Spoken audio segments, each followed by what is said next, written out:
Yeah, they love it. But what the heck is this thing? Well, they call them digital divas. Now, if you're not sure exactly what that means, you're not alone, but we'll show you so you can hang with the cool kids, too.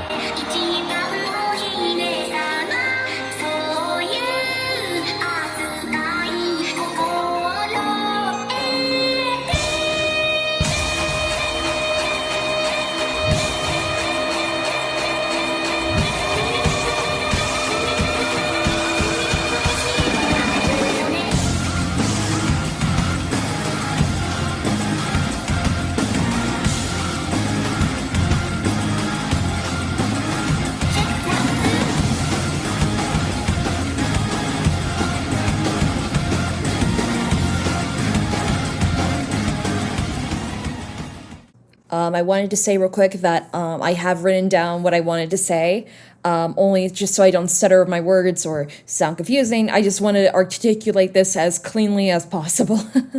Thank you for your understanding. So, hello everyone. It's been 3 years since part 1 to the Miku Iceberg was released. 62k views. That's crazy for a video that has so many faults to it. But I am very grateful for the love that video has received. It's something that doesn't even seem real for a silly little channel like mine. Despite no one requesting me to make an apology, I just wanted to say sorry for how long this video has taken and initially canceling it. Though many of you have said to me that it's my channel and I could do whatever I want with it, and I'm sure many of you have certainly moved on, but canceling part 2 has never sat right with me all this time. I don't like breaking promises, and I figured there would be no better time to deliver this video than on Miku's birthday. Again, thank you all so much for your patience, and I hope I certainly haven't let anyone down. I'm not trying to get too emotional here. I'm sorry. To go a little bit off script here, this has been something that has really bothered me for so long, and I really want to go ahead and make up for canceling this and to actually put this video out here. So today I'll be covering all your corrections to the original video and your suggestions for part 2. I hope with this video I'll be able to make up for how terrible the original Iceberg was and to correct my errors. Once again, my apologies. I'm definitely far from a Vocaloid expert, as I feel there are so many more who deserve that title more than me, but I hope there's someone out there who is able to find joy while watching this video. Again, thank you all so much for the love the initial video had received despite its many, many flaws. I'm certainly not perfect either. I appreciate the feedback, whether it's positive or negative. It's really inspiring and it helps me to keep going as a creator. Lastly, I'm not sure who's listening to this and it may be preachy, but kindness and creativity are power. Vocaloid's artistry and its ability to bring people together is immensely moving. It's not for everyone, but personally, I greatly admire its capability to speak about the human condition or to spark joy in people's lives. Much like many other type of musics you might see online, Vocaloid or not, let your voice be heard to make the world a better place, and also to remember to be kind to yourself. Take one day at a time, and there are those who want to help you if you or someone you know is going through a hard time right now. I didn't mean for this to get so heavy, but I hope someone will feel less alone hearing this. Just like how a little android and her music has made me feel less alone in my life. That said, thank you all for waiting. Let's get started. In today's video, there will also be a change in format as I felt it would be rude to rank everyone's suggestions and their level of importance. So this video will not be in the traditional Iceberg format. It's your suggestions, and it's for you to decide their ranking accordingly if they were placed upon an iceberg. It's not my role. Your suggestions, you guys get to pick. I will not be including corrections relating to either my mispronunciation regarding certain words, nor my misspellings from the previous video, because that's solely on me, and I'm sure you all want to discuss more important topics rather than how I spelled Levan Poco wrong or something like that. I'll also be discussing some of the subject matter here with the impression that you already watched the first part of the iceberg. That said, let's start with the corrections from the previous iceberg video first, before we discuss your suggestions.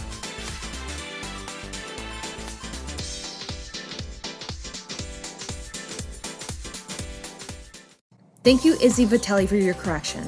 They write that Lola and Leon were released on the same day, released by the studio Zero G on March 3rd, 2004. In turn, Leon and Lola were given the titles of the first ever Vocaloid. Izzy Vitelli also states that the Toyota commercials were part of a collaboration between Toyota and the upcoming Miku concert Mikunopolis in Los Angeles in 2011. This was the first concert featuring Hatsune Miku and other Pia Pro characters overseas. The commercials actually tell a story of which Miku is preparing for the concert and making plans to get bacon-wrapped hot dogs afterwards, which she eventually does. Sega did not animate the commercials, but the commercials did win a Multicultural Excellence Award in November 2011. Thank you, Angel, for this correction. They said, in the 7th layer of the iceberg, Miku had actually transitioned to the song Viva Happy by saying Mike okay, which in Japanese, Mike equals Maiku. Thank you, Ren, for this correction. They said, at 540, it's not because the Mi in Miku can be read as 3 can only be read as San, not Mi. It's because of the way Miku is written, entirely in katakana. Mi, written in katakana, looks like the kanji for San, 3. Thank you to Saki for this correction. They said, the Hatsune Miku robot was actually HRP4C, a robot made by Yamaha that was cosplaying Hatsune Miku. Thanks to Mataro Chanaru for this correction. They pointed out the polka as a Czech Republic folk dance. As for Liban Polka, the Vocally Wiki states that the song itself is set to a traditional Finnish melody and Loitom is actually a Finnish band. Therefore, the song is not Polish but rather Finnish. The original composer is stated to be, and I'm gonna butcher this name so bad. I know Ketsunen? Is there any Finnish Vocally fans out there who know if I'm saying that right? He was a Finnish composer and lyricist. This is further backed up by the commenter Another, who states that the Liban polka is not from Poland and is Finnish. The following topic is very serious, therefore I will treat it as such. Content warning for transphobia. Firstly, in credit to Shabo for bringing up this very important correction, who said, the Miku made Minecraft one is wrong. We say that Miku created Minecraft / Harry Potter because both authors of these works are transphobic. It's just a way to separate the art from the artist. To elaborate, both Notch and J.K. Rowling have become known for posting transphobic remarks online, so the Miku made insert blank meme is also a way to reclaim media that's beloved with terrible creators. This meme began in March 2019, after a Hatsune Miku parody Twitter account said they, as Hatsune Miku, created Minecraft. Subsequently, other iterations of this meme soon followed with the inclusion of Harry Potter. It may be a meme, but Hatsune Miku is a comfort character for many. I'm not trans, and I don't seek to speak for a community that I'm not a part of. Therefore, I've spoken to a few friends who know transgender Vocally fans for their thoughts. These fans I'll be keeping anonymous for their privacy and to ensure everyone is as comfortable and safe as possible. I very much like to thank those who agreed to share and allow me to read their opinions on this topic. I'll be reading their thoughts as follows. Person A writes, in my opinion, life is generally way too short to shaft things you found joy in from your childhood. Often things in people's childhoods, games, books, shows, etc., give people a lot of comfort in their lives. They're what they fall back on and revisit whenever they're feeling stressed, lonely, or nostalgic. This is especially true for people of marginate and vulnerable communities, such as the trans community. Death of the Author is a valid means of reclaiming media you enjoy and love. While the content in Harry Potter and potentially even Minecraft has been interpreted as racist, anti-Semitic, homophobic, or transphobic for rightful reasons, I think it's up to each individual to decide if they want to let that entirely take away or cancel something from their lives for good, especially something that used to give them comfort. I've always been a person to enjoy some aspects of media and criticize other aspects of the same media, and still enjoy that media in parts or altogether. While I don't believe hateful media is good, I also don't believe people in vulnerable and marginalized communities should be bashed for liking something they found to be a net positive in their lives. Does this excuse Harry Potter and Minecraft for having blatant or subtextual hateful messages and themes? Absolutely not. I believe J.K. Rowling and Notch should be held responsible for their hateful actions in both writing and life. They're basically pieces of shit. And while we can't hide that or fully separate them or their hatefulness from the media/products, we also can't acknowledge the net positive enjoyment that their media/products have provided to trans people and other minority communities today. So if these individuals consider J.K. Rowling and Notch as essentially dead to them, not as ignorance, but as an act of acknowledgement and defiance against these creators' hateful behaviors, and instead replace these shitty assholes with a new god that is Hatsune Miku herself, then so be it. That's their choice, and I respect it. Person B states, I think it's odd and a bit immature. I think the fact that bad people made these things should be at the forefront, not a fictional character.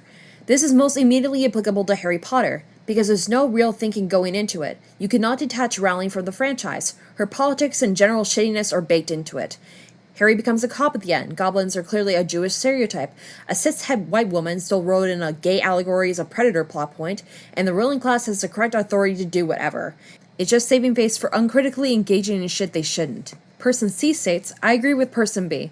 I think the memes are amusing, but people are starting to also take it seriously and use it as a way to justify buying products and supporting JK monetarily. It's a lot better to be critical of what you're consuming and avoid giving any money back to JK.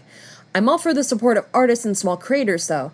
Drawing and making things and partaking in a fandom is doable without monetarily supporting the creator. And if you really want to watch the movies or read the books, sail the seas or use what you already own that wouldn't be giving a view count or a new monetary investment. Person D states, "It's iconic. I love how Miku is used. It's like it stemmed to people other than Miku. However, she was the most prominent. It's like Notch? No, I think you mean Hatsune Miku. And just deny knowing who the original creator is. It was so fun. I love Hatsune Miku. I mean, there are connotations of how some support still goes to the artist in certain scenarios with things like Minecraft. Most people already own the game, or Harry Potter, the film/book, so it's used usually. I reckon it's like, I don't stand with this person, or I don't agree with this, so instead of growing this person or something like that, it's just Hatsune Miku."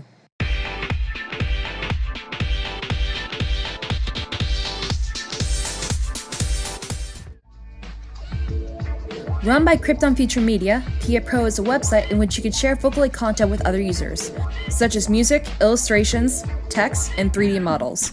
I quote, "The word Pia Pro originates from a shortening of the Japanese pronunciation of peer production, and expresses the wish that users who have various talents and know-how share these qualities with each other and create something new together." It was created December 3rd, 2007, with the intent to give creators a place to publish their content and be given credit for their work. Again, I quote, "Although some merely see it as a place for storage for their work and a place to communicate." These other characters are Kagemine Len, Kagemine Ren, Kaito, Megurine Luca, and Meiko. Together, they're referred to as Kryptonloids by fans, fusing Krypton with the word Vocaloid, although Krypton seems to officially prefer the term Pia Pro characters instead. I noticed some confusion in the comments regarding this topic, and luckily I have Kigor's suggestion here to talk about it. In Vocaloid, nothing is canon. Gatebox's Miku's relationship and a relationship to the Crunchyroll mascot are unofficial. Hatsune Miku has no official or canonical partners. Despite any marriage ceremonies or posts coming from big companies, Miku isn't dating anyone or is married, because it would limit song creativity. A free online concert that happened online during 2021. Little sub-events also occurred online. It was held online because of COVID-19. Also, yes, related, Miku Expo 2024 happened, but we're not gonna talk about that. I quote, "The MMD Cup was a tournament-style animation contest in which participants were given a theme and were tasked with making an animation with the software, Miku Miku Dance. It ran for the first 10 years following Miku Miku Dance's release." As for the MMD drama festivals, I couldn't find much information on their origin or the topic itself, but from what I could gather, MMD drama festivals were similar to the MMD Cup, an MMD animation contest which appears to be more story-driven, or maybe I'm just confused here and they're one and the same. Seriously, if anyone can find out what's going on with the MMD festivals and tell me more about them, that'd be great, because I'm really lost here. Created by illustrator Ryohei Fuke, Black Rock Shooter is a franchise. The franchise and its titular character gained popularity thanks to Ryo and their song, you guessed it, Black Rock Shooter. It's pretty nostalgic for OG Vocaloid fans. While creating Miku, Rin, Len, and Luca, they were given code names during the creation process till their official names were decided. These names were CVO1, Character Voice 1, CVO2, Character Voice 2, and CVO3, Character Voice 3. In turn, we see 1, 2, and 3 on their upper arms. This was a repeating visual aesthetic due to the 4 being released as part of the same vocal series.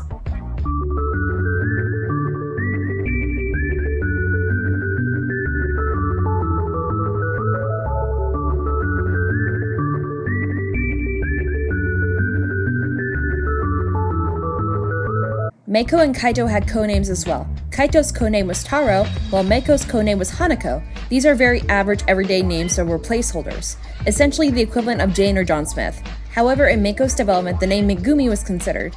Subsequently, Meiko and Kaito don't have numbers tattooed on their bodies since they were never given official character numbers and were released before Miku. However, you might see Meiko and Kaito being given similar number tattoos in fan art. I will be cutting the commercial short for time as I feel like it explains itself. Everyone is Jason. –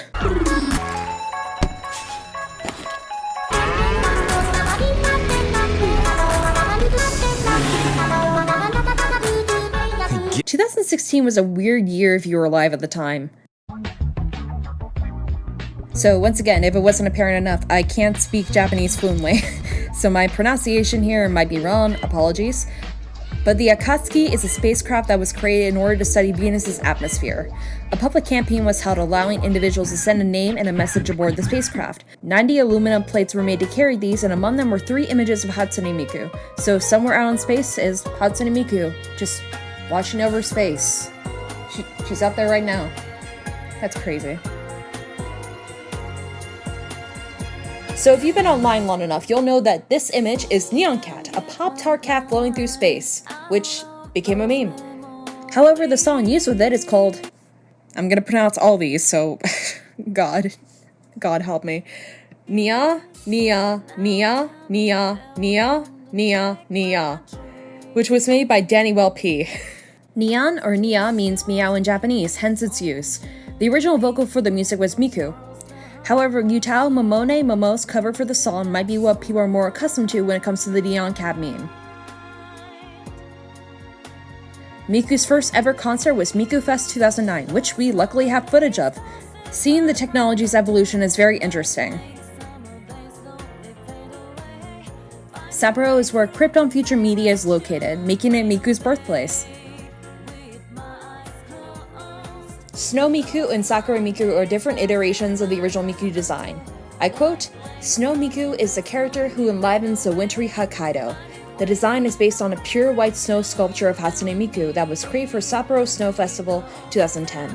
Since then, a Snow Miku festival using Snow Miku as the main character has been held in Hokkaido every year. The costume design for Snow Miku is selected in online competition on different themes every year. Nowadays, Snow Miku has been serving as an ambassador for various events to Love in Hokkaido, and has collaborated with other characters and companies to this day. Very, very wholesome." I quote once again, "Sakura Miku sends her heart sewing with the feelings of spring. The blooming flowers in her hair and her necktie are the highlights of the outfit. Color yourself pink." VR Hatsune Miku concerts that are hosted within Pulse's Inspix Live app. These concerts were part of Krypton Future Media's Galaxy Live series. While not the scariest Vocaloid song out there, a Vocaloid song that's gained notability is the 2009 song Scissorloid by Zawa Zawa P, and illustrated by Mina Zolkina. The song features Miku and Luca, who live with an anonymous Vocaloid producer, who bears a similarity to Kaito. Their days were peaceful between Miku and this producer till Luca came along, becoming Miku's younger sister. Miku soon gets jealous of Luca getting all the attention from the producer, resenting her despite Luca's sweetness. Miku becomes a stereotypical yandere and plans to kill Luca with a pair of scissors, hence the song's name. However, Luca sees Miku and begins to describe how she wanted to become great like Miku and continues to compliment her. Luca's fondness for her big sister and innocence causes Miku to rethink her actions. While Miku hesitates, Luca stabs Miku and kills her. Now Luca has the Vocaloid producer all to herself. Again, there are definitely darker songs out there, but Scissorloid's plot twist has made it well known. It's kinda like Daughter Evil and its famous plot twist where you want to show it to a friend to see the reaction.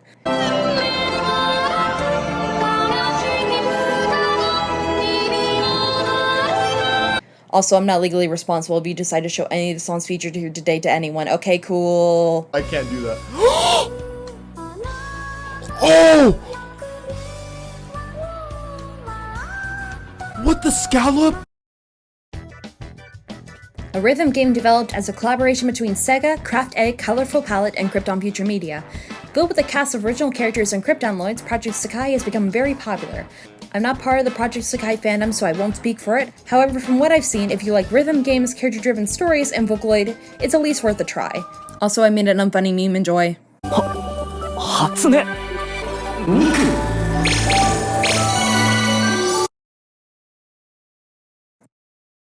I'm going to keep this section very short because I don't personally know the Vocaloid producers involved here, and I'm not here to ignite old flames. Through my research, I believe the Pinocchio P song we were looking for might be Because You're Here. Because You're Here was a theme song for the Magical Mirai 2020 concert. Translated by an anonymous user, the song entails the following. Even if I'm not loved, it's okay. If you're here, I'm still able to sing. It's alright, even when the fun party ends. If I could put a smile on your face, then forever from right here, let me stay as Hatsune Miku. Because You're Here is seen as a love letter for Miku and being a Miku fan in general, with the highs and lows that come with it. Again, no concrete proof this is a reply to Sand Planet, but I wonder if this was a song you might be referring to. If anyone knows if Pinocchio P did end up making a reply to Sand Planet or not, please let me know. I definitely might be wrong.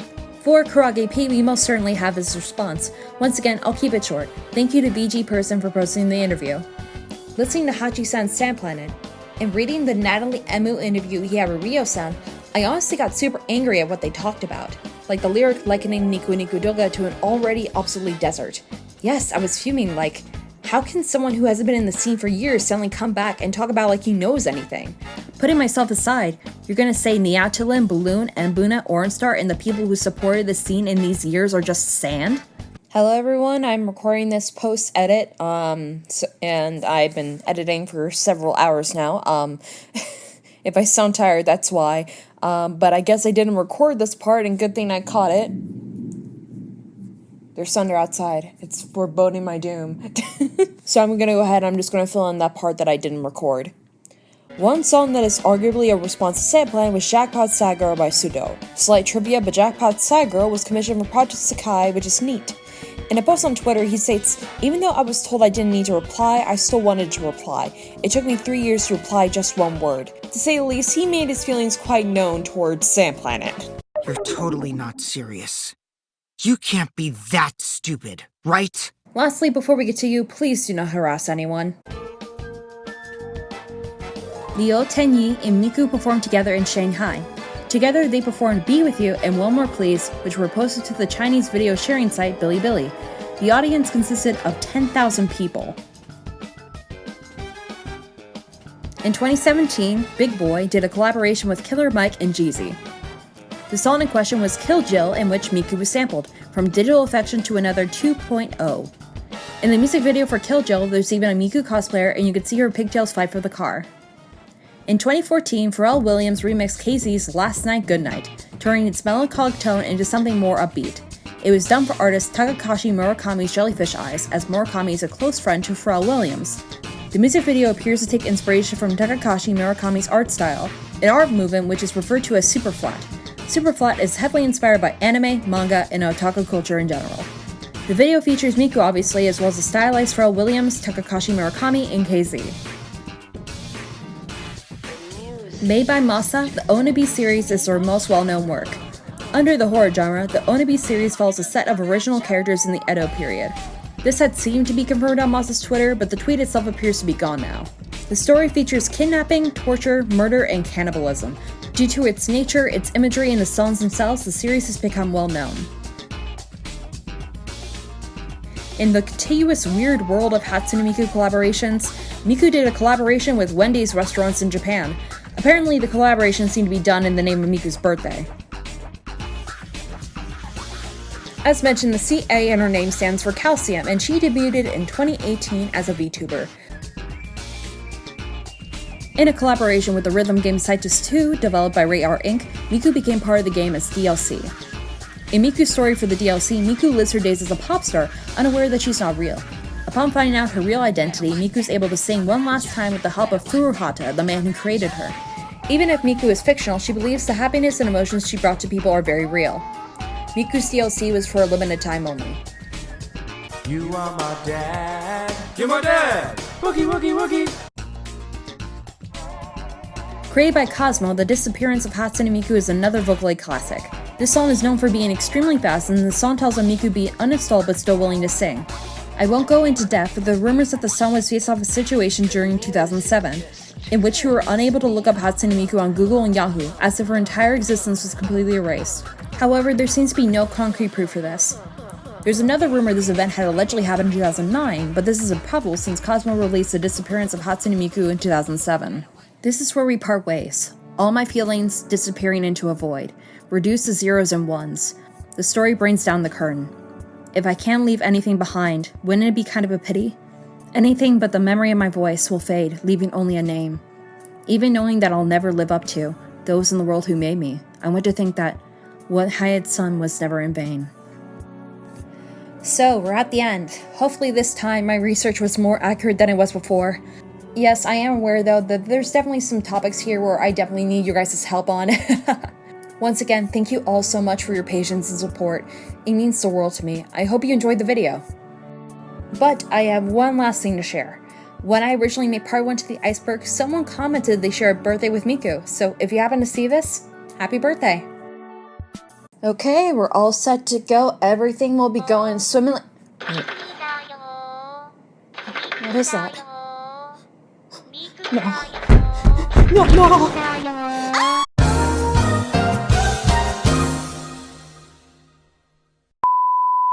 could be in this very room. It could be you. It could be me.